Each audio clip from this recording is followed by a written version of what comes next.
انفال میں فرماتے ہیں وَإِذْ يَمْكُرُ بِكَ الَّذِينَ كَفَرُوا لِيُثْبِتُوكَ أَوْ يَقْتُلُوكَ أَوْ يُخْرِجُوكَ وَيَمْكُرُونَ وَيَمْكُرُ اللَّهُ وَاللَّهُ خَيْرُ الْمَاكِرِينَ. یعنی یہ لوگ مکر کرتے ہیں، یعنی پروپیگنڈا کرتے ہیں، پلان بناتے ہیں آپ کے خلاف کہ آپ کو یہاں سے نکال باہر کریں یا قتل کریں یا آپ کو جلا وطن کریں. یہ مکر کر رہے ہیں، اللہ بھی مکر کرے گا اور ان کا جو پلان ہے اس سے بھی بہترین پلان اللہ کرے گا. اللہ تعالیٰ بھی چال چلے گا. یہ ان کا چال کیا ہے؟ کام نہیں آنے والا. تو اللہ تعالیٰ دیکھو رسول اللہ صلی اللہ علیہ وسلم کو کیسے باہر نکالا. کتنا بہترین واقعہ ہے اللہ کے نبی صلی اللہ علیہ وسلم جو مدینے کو چھوڑنے کا واقعہ. ایک بات مجھے اور آپ کو یاد رکھنا ہے، یہ ہجرت کے واقعے سے ہی عربی کی کیلنڈر، عربی کا جو کیلنڈر ہے وہ بنتا ہے. یعنی جنوری 1 کا اور اسلامک کیلنڈر محرم کی تاریخ کا دونوں میں فرق کیا ہے معلوم؟ جنوری 1 کا اس میں بے حیائی ہے، ناچنا ہے، گانا ہے، مخلوط ہے، اختلاط مرد عورتوں کا، گریٹنگز ہے، فوٹوان دینا ہے، تمہیں میں برباد ہو جائیں گے بلکہ بولنا ہے. وہی ہجرت کے واقعے میں حوصلہ ہے. کتنا پیارا واقعہ ہے. اللہ بچانے والا ہے، ایک ہمت ہے، ایک ولولہ، ایک جوش ہے. سبحان اللہ، ایمانی طاقت ہے یہاں پہ. کتنی پیاری بات. یہ واقعہ ہمیں بچوں کو بتانا، چھوٹے چھوٹے بچوں کو بھی. تو دیکھو یہاں پہ تو اللہ کے نبی صلی اللہ علیہ وسلم کیا کرتے ہیں؟ علی رضی اللہ عنہ کو اپنے بستر پہ سلاتے ہیں. نبی صلی اللہ علیہ وسلم جو بستر روزانہ اڑتے تھے وہ بستر اڑاتے ہیں. اور تہجد کے وقت میں، سحر کے وقت میں الفاظ آتے ہیں. اللہ کے نبی نکلتے ہیں، باہر آتے ہیں، مٹھی لیتے ہیں اور تمام لوگوں کے اوپر پھینکتے ہیں. حدیث میں آتا ہے مٹی جو ہے ہر ایک کافر کے سر پہ گئی. اور وہ آیت سورہ یاسین کی آیت وَجَعَلْنَا مِن بَيْنِ أَيْدِيهِمْ سَدًّا وَمِنْ خَلْفِهِمْ سَدًّا فَأَغْشَيْنَاهُمْ فَهُمْ لَا يُبْصِرُونَ. یعنی ان کے آنکھ تو کھلے ہوئے تھے، دیکھنا جو ہے وہ عمل نہیں ہو رہا، وہ اللہ تعالیٰ چھین لیا ہے. دیکھنے کا جو عمل ہے وہ اللہ اچک لیا ان سے. یہ معجزہ ہے اللہ کے نبی صلی اللہ علیہ وسلم کے راستوں کی، ان کے راستہ کاٹتے ہوئے بیچوں بیچ سے گئے اللہ کے نبی. اب ایک آدمی آیا جو پلاننگ میں بھی نہیں تھا، غیر معروف، ایسا آج بھی اجنبی آدمی آگے دیکھا، سب جنے نبی صلی اللہ علیہ وسلم کے دروازے کے پاس کھڑے، گھر کے پاس کھڑے، کیا بھائی یہاں کھڑے نبی کے پاس؟ تو وہ بولے ہمارا یہ ارادہ ہے، یہ پلان ہے. ارے ابھی تمہارے آنکھوں کے سامنے سے گئے ابھی نبی، تمہارے نظر نہیں آیا، تمہارے آنکھوں کے سامنے سے گئے اور مٹی ڈالے، دیکھو تمہارے سران کے اوپر دیکھ لو. تو کافرات دیکھ رہے، چھٹک رہے، تو باقاعدہ مٹی ہے، مٹی چھاڑتے ہوئے. ارے یعنی اردو میں ایک اچھا محاورہ ہے، ہاتھوں کے طوطے اڑ گئے. مطلب وہ کہ عزم لے کو آئے تھے، بہت مضبوط ارادہ لے کے آئے تھے، پورا ارادہ پانی میں مل گیا، ہاتھوں کے طوطے اڑ گئے. تو بہت اور یہ بھی ان کو یقین نہیں ہوا. چھانپ کو دیکھے اللہ کے نبی صلی اللہ علیہ وسلم سوئے ہیں، بستر نبی صلی اللہ علیہ وسلم کا ہے. پھر دیکھے ذرا دیر انتظار کرے، علی رضی اللہ عنہ بستر ہٹاتے ہوئے وہاں سے نظر آتے، دیکھتے ہی فوراً غصے میں آ گئے.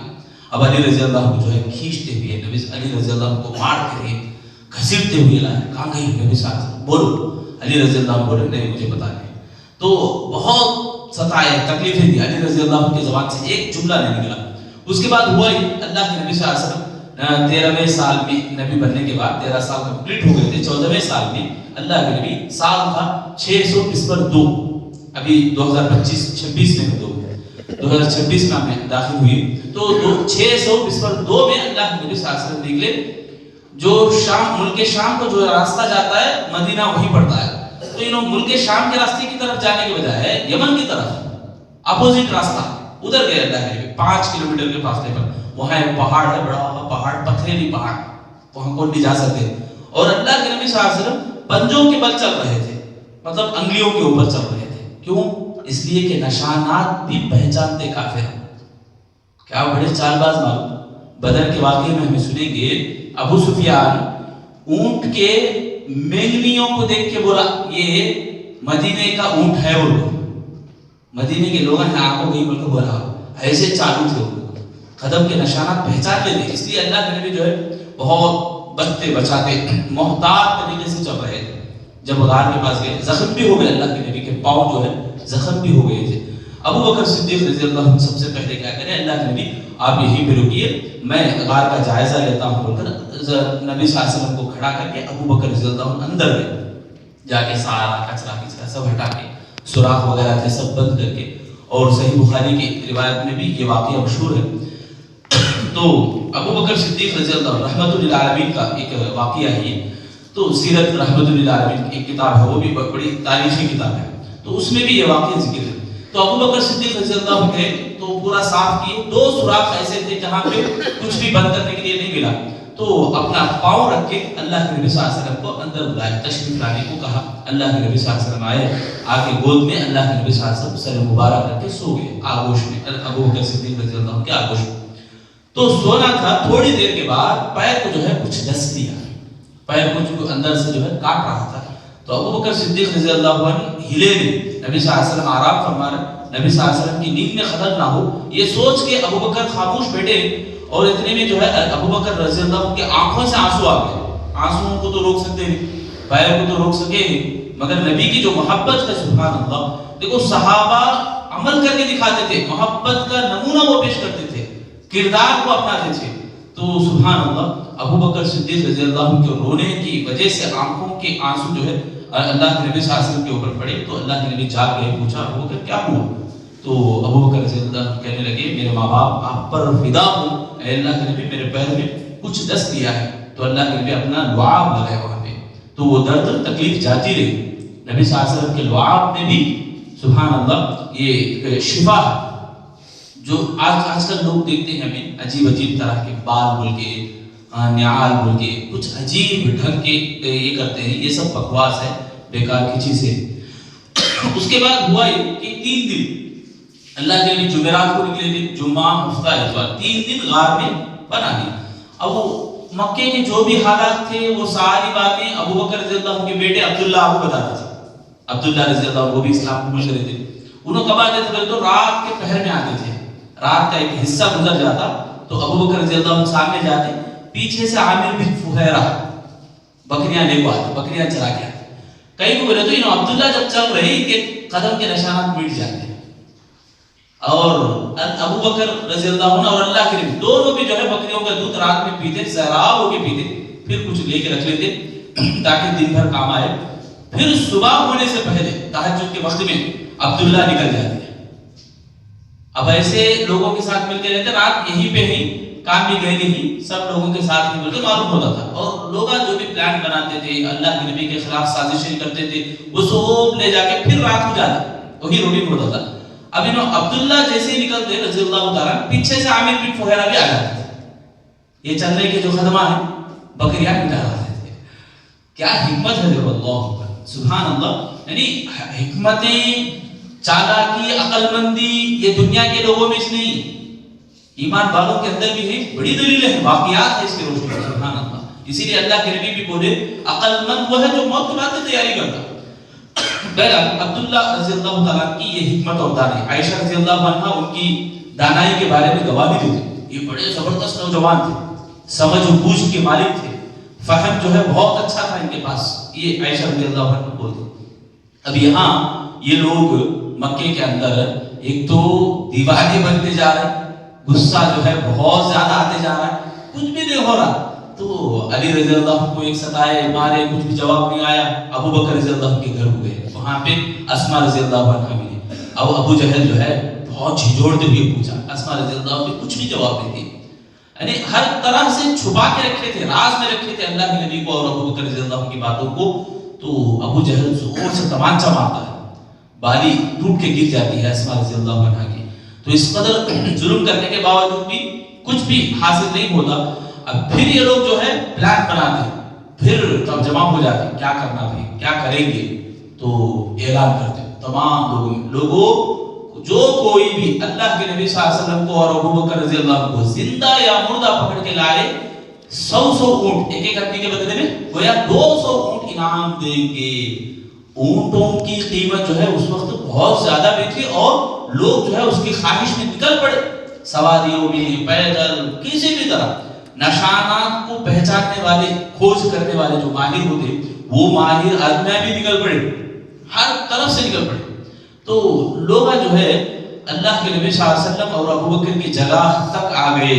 ابو بکر رضی اللہ عنہ فرماتے ہیں، صحیح بخاری کی روایت میں ہے یہ، اللہ کے نبی صلی اللہ علیہ وسلم سے کہتے ہیں اللہ کے نبی دشمن اتنا قریب آ گیا ہے کہ اگر وہ اپنے پیروں کو بھی دیکھ لے تو ہمیں پکڑ جاتے ہیں. میں ان کے پیروں کو دیکھ رہا ہوں, گویا اتنا قریب آ گئے. اللہ کے نبی فرماتے ہیں ابو بکر ما ظنک یا ابا بکر, تمہارا گمان کیا ہے, تمہارا خیال کیا ہے, بسنین اللہ ثالثہما, دو ادنا کے ساتھ تیسرا جو اللہ ہے ان دونوں ادنا کا تمہارا گمان کیا ہے. دیکھو کانفیڈنٹ ایمان یقین کس کو بولتے ہیں, تو ایسے واقعات کو پڑھے تو معلوم ہوتا ہے. یقین دیکھو کیسا ہے, اللہ بچا کے رہے گا, دشمن چاہے کتنا بھی قریب ہو. نوالا دیکھ رہے تھے آپ لوگ, نوالا جو ہے کھانے بیٹھے تھے, دنیا سے وفات پا گئے. کل کام کرنے والے تھے, دنیا سے وفات. یعنی اللہ تعالیٰ جو ہے لکھ کے رکھ ڈالا ہے تو اب ہوگا کیا بھی. تو یہ ایک اللہ کے نبی صلی اللہ علیہ وسلم کے لیے بہت بڑا معجزہ کہ وہ قریب آ گئے مگر دیکھ نہیں سکے. دیکھنا جو ہے ان کے آنکھوں سے چھین لیا گیا.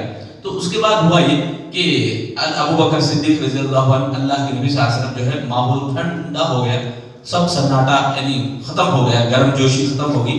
3 دن کے بعد اللہ کے نبی صلی اللہ علیہ وسلم وہاں سے نکلے غار ثور سے اور مدینے کے راستے میں نکل پڑے. مدینے کے راہ بھی جو راستہ مدینے کو جاتا ہے وہ راستے سے کنارے سے ہوتے ہوئے گئے. اب راستے میں جاتے وقت جو واقعات پیش آئے اس میں بھی سراقہ بن مالک رضی اللہ عنہ بعد میں اسلام قبول کرتے ہو, ان کا بھی واقعہ بڑا دلچسپ ہے, کل انشاءاللہ وہاں سے سنیں گے. تو یہاں تک ہمارے لیے 2 سبق میں بتانا چاہوں گا. پہلا سبق یہ کہ آدمی کافروں کے تعلق سے, کافر دیکھو کتنی کوشش کر رہے ہیں حق کو مٹانے کی. حق اور سچ ایسا ہے کہ وہ جھوٹ کا لباس کبھی بھی نہیں پہنتا. اسے آپ پوری دنیا کی طاقت لے کو پہنانا چاہو نہیں پہنتا. ہمیں کیا سمجھ رہے ہیں, دودھ میں پانی ملے تو دودھ جیسا ہو جاتا ہے, ویسا کوشش کر رہے ہیں ہمیں باطل کو, حرام کو, ناجائز کاموں کو حق میں ملانے کی کوشش کر رہے ہیں. ان کافروں کے جیسا نہیں ہونے والا. اور دوسرا سبق یہ کہ اللہ کے نبی صلی اللہ علیہ وسلم سے جو محبت ہے, سبحان اللہ, وہ کیسی محبت صحابہ دکھائے, وہ محبت کو ہمیں یاد رکھیں. وہ اسی محبت کو جینے کی کوشش کر رہے ہیں. جی کو دکھانا ہمیں خالی باتیں انسان صرف آج باتاں کرتے رہ گیا. یہی قیامت کی نشانیوں میں سے ایک نشانی ہے. اللہ کے نبی صلی اللہ علیہ وسلم فرماتے ہیں بولنے والے کثرت سے آئیں گے, عمل جو ہے نہیں رہتا.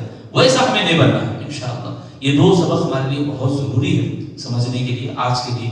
اللہ سے میں دعا کرتا ہوں الہ العالمین ہم تمام لوگوں کو سچی محبت الہی اور سچا محبت رسول کو اپنے دلوں کے اندر پیدا کرنے اور پیوست کرنے, اس کو ثابت قدمی کے ساتھ رکھنے کی اللہ ہم سب کو توفیق عطا فرمائے. الہ العالمین ہم تمام لوگوں کو جو واقعات ہم سنتے ہیں سیرت النبی سے اور جو بھی نبیوں کے واقعات ہم سنتے ہیں, اللہ عبرتیں حاصل کرنے کی توفیق عطا فرما. الہ العالمین ہم سب لوگوں کا آنے والا رمضان میں زندگی نصیب فرما, ہمارے گناہوں کو معاف فرما, ہمارے نیکیوں کو قبول فرما. اے اللہ ہمیں جب تک زندگی دے رکھی ہے اس وقت تک ایمان کے اوپر ڈٹ کے رہنے کی توفیق عطا فرما. اب جب آخری سانسوں میں ہمیں پہنچا تو ہماری زبانوں پر کلمہ طیبہ جاری فرما. آمین یا رب العالمین. وآخر دعوانا ان الحمدللہ رب العالمین. دعا پڑھ لیں. سبحانک اللہم وبحمدک اشہد ان لا الہ الا انت استغفرک واتوب الیک.